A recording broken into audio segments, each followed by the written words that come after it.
Good morning, everybody. Oh my goodness, so much.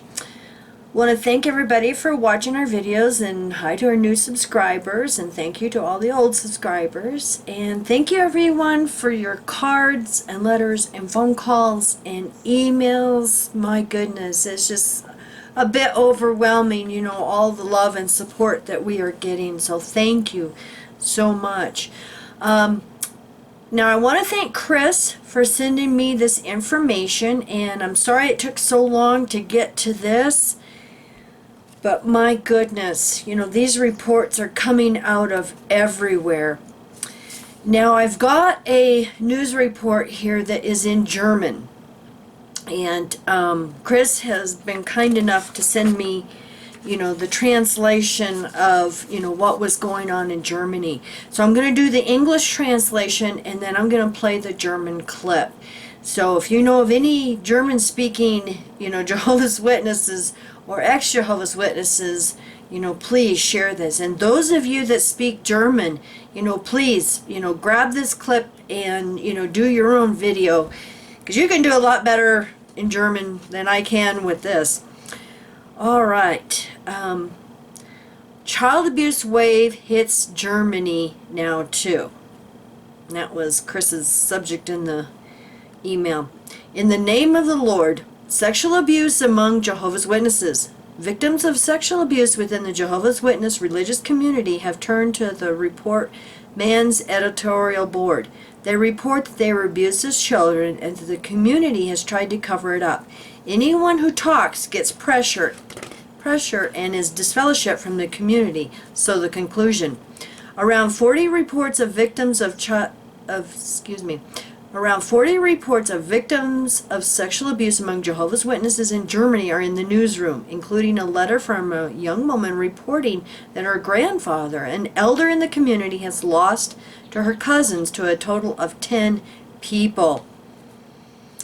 Report Man's M-A-I-N-Z is also the so-called Elder Book of Jehovah's Witnesses, an internal book whose content is reserved in the religious community only to the elders. After that, there must be 2 or 3 witnesses to confirm the act. Without such confirmation, nothing could have been done, they say. The article describes how the religious community covers up such cases, which methods are used. A spokesman for the headquarters of Jehovah's Witnesses in Germany denies this and rejects the allegations. Of course, they always do. They're not going to admit they have a problem. I guess that kind of makes the Catholic Church better than them, huh? At least the Catholic Church apologized and set up funds for their victims and went public and admitted that this has been going on in their organization. Thousands of such cases are reported worldwide. The text of the report, in the name of the Lord, sexual abuse among Jehovah's Witnesses. So then this is the article. Presenter Fritz Fry. Next topic. It seems to be a well-known pattern. Within a community there is sexual assaults, but not a word to the outside, and internally everything is downplayed, hushed up, concealed. Victims are left alone. Perpetrators are not held accountable. And we see this worldwide. Is this also true of Jehovah's Witnesses? This globally present religious community, which has more than 160,000 members in Germany alone. Research by Edgar Verheyen. Report. Those who encounter Jehovah's Witnesses in everyday life perceive them as zealous missionaries, as people who peacefully celebrate their faith. People who belong to the religious community also know another side of the Jehovah's Witnesses, and oh boy, don't we. We have an appointment with Katharina. She was 19 when she left. It took her years to talk about what she had experienced. She was repeatedly sexually abused as a child and wants to remain anonymous. Original sound, victim's voice reiterated. The pervert of the whole thing is that this guy abused me and told me to obey him because he's older than me, and because I'm supposed to be an obedient girl who listens to the Bible, and because in the Bible there's a Bible verse, I knew it too. He says, greetings to one another with a holy kiss. And when he kissed me everywhere and sexually abused me, he kept telling me that we are doing what God wants. Perverts. When she left the Jehovah's Witnesses, the family broke up with her until today. And that is not an isolated case. The editorial board is now aware of 40 similar cases of sexual abuse.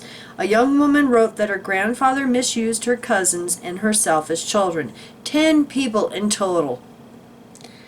Other victims of abuse tell us in great detail about their traumatic experiences, describing them in detail, including who the perpetrators were, and that one should not report on the deeds. There should be no shame on the name of Jehovah. Worldwide, the organization has 8.4 million members. They missionize around the globe. However, only a few countries have investigated cases of sexual abuse of children. In Australia, around 1,000 offenders were identified who had sexually abused 1,800 children. In the U.S., a former member brought 775 cases to the indictment. There are now 100 cases in the United Kingdom and 276 victims in the Netherlands. And that's just the ones we all know about.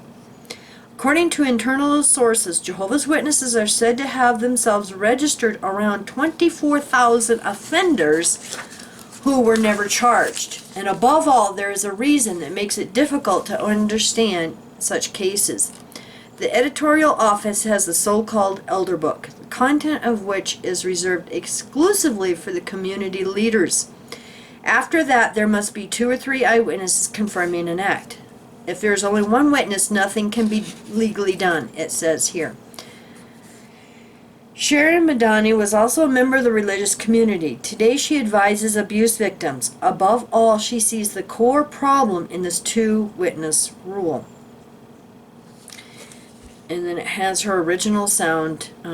The fact is, however, that the 2-witness rule leads to child molestation and child abuse being covered up, not being brought to justice, and people being banned from sexual violence or violence themselves are simply intimidated that they should be comforted by saying that they should leave all this to Jehovah in prayer, and then as it were, the case will be closed.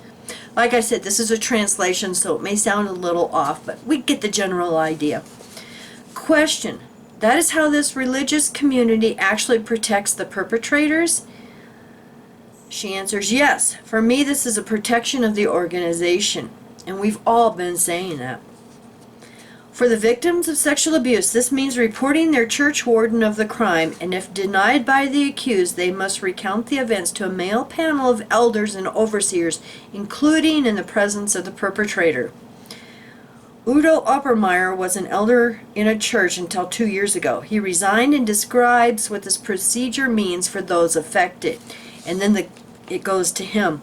One has to imagine that in front of other men, a young woman has to describe how she has been sexually abused, and if the offender does not admit that, then one has said to the victim, you must leave it to Jehovah and keep calm. But ultimately, if a victim continued to talk about it, then it has been disfellowshipped for defamation. We drive to the Rhine-Main area. Meet Anna. She says she has experienced this kind of hearing after sexual abuse.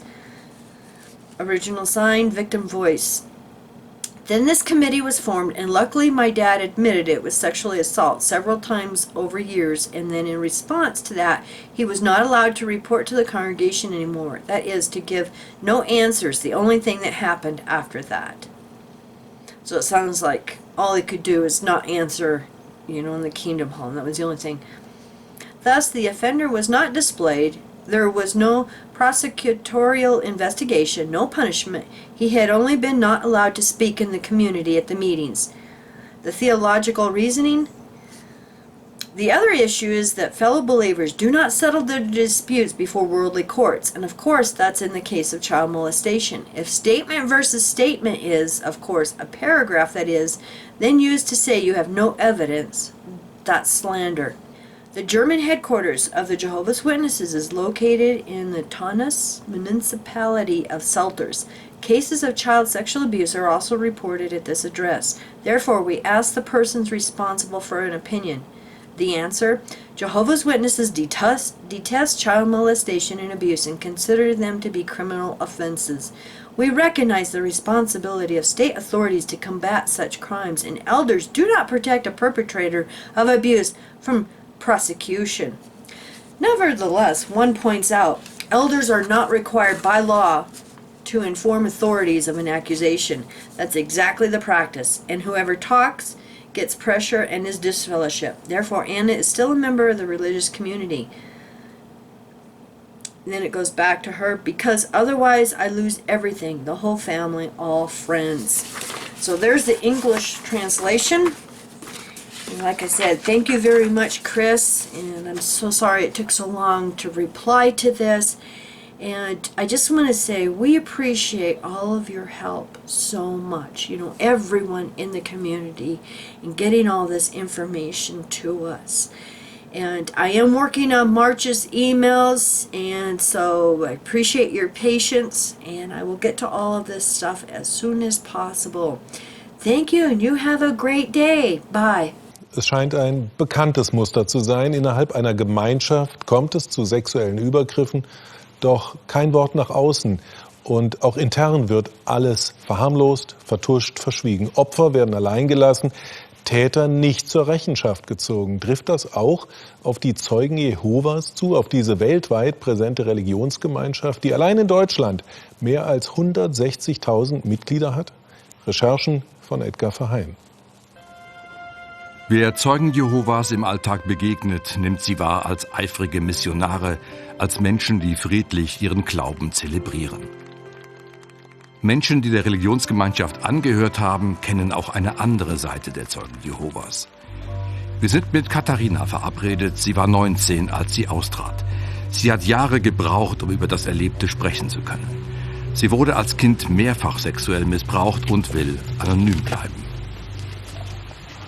Das Perverse an der ganzen Sache ist, dass dieser Mann mich missbraucht hat und dabei zu mir gesagt hat, dass ich ihm gehorchen muss, weil er ja älter ist als ich und weil ich ein gehorsames Mädchen sein soll, das auf die Bibel hört und auf Gott. Weil in der Bibel gibt es einen Bibelvers, den kannte ich auch, der sagt, grüßt einander mit heiligem Kuss. Und als er mich überall geküsst hat und hinterher auch sexuell missbraucht hat, hat er mir immer wieder gesagt, dass wir jetzt das tun, was Gott eigentlich möchte. Als sie die Zeugen Jehovas verließ, brach die Familie mit ihr bis heute.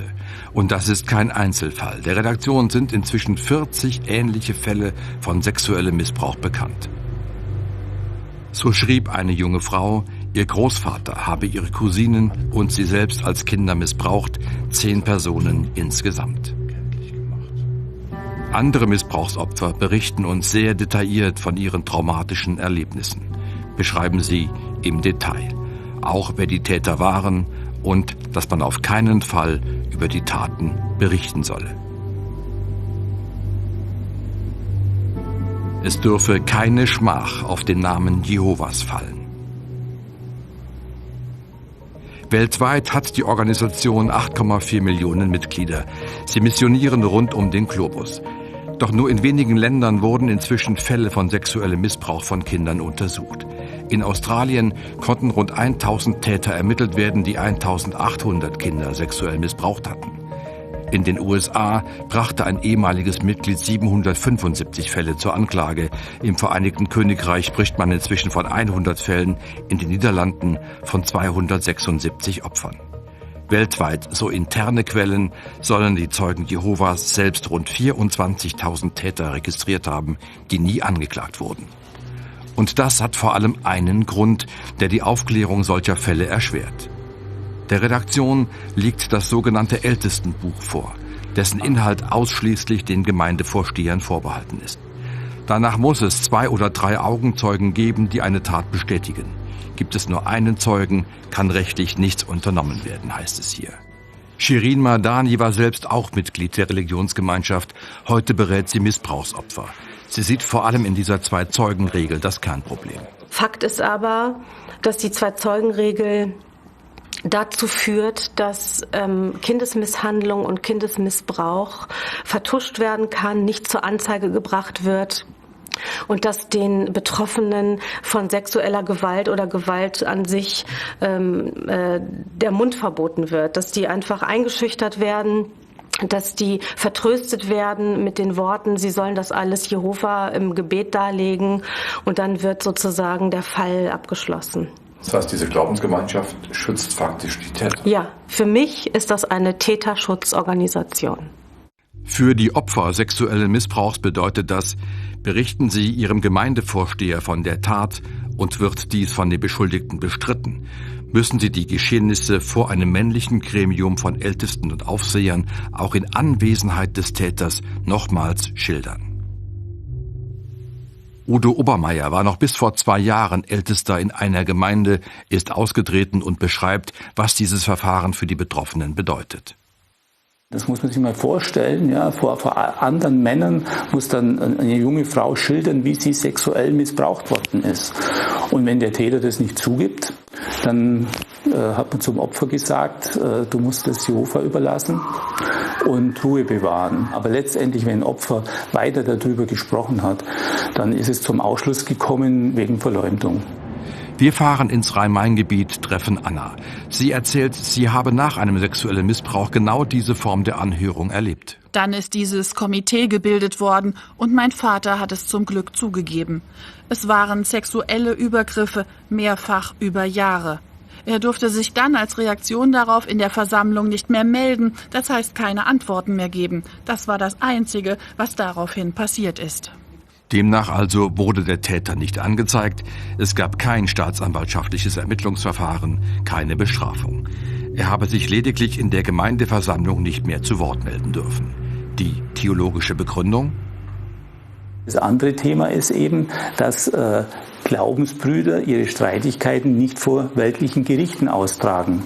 Und das ist natürlich im Fall vom Kindesmissbrauch, wenn Aussage gegen Aussage ist das natürlich auch ein Paragraph, der dann herangezogen wird, um zu sagen, du hast keine Beweise, dann ist es Verleumdung.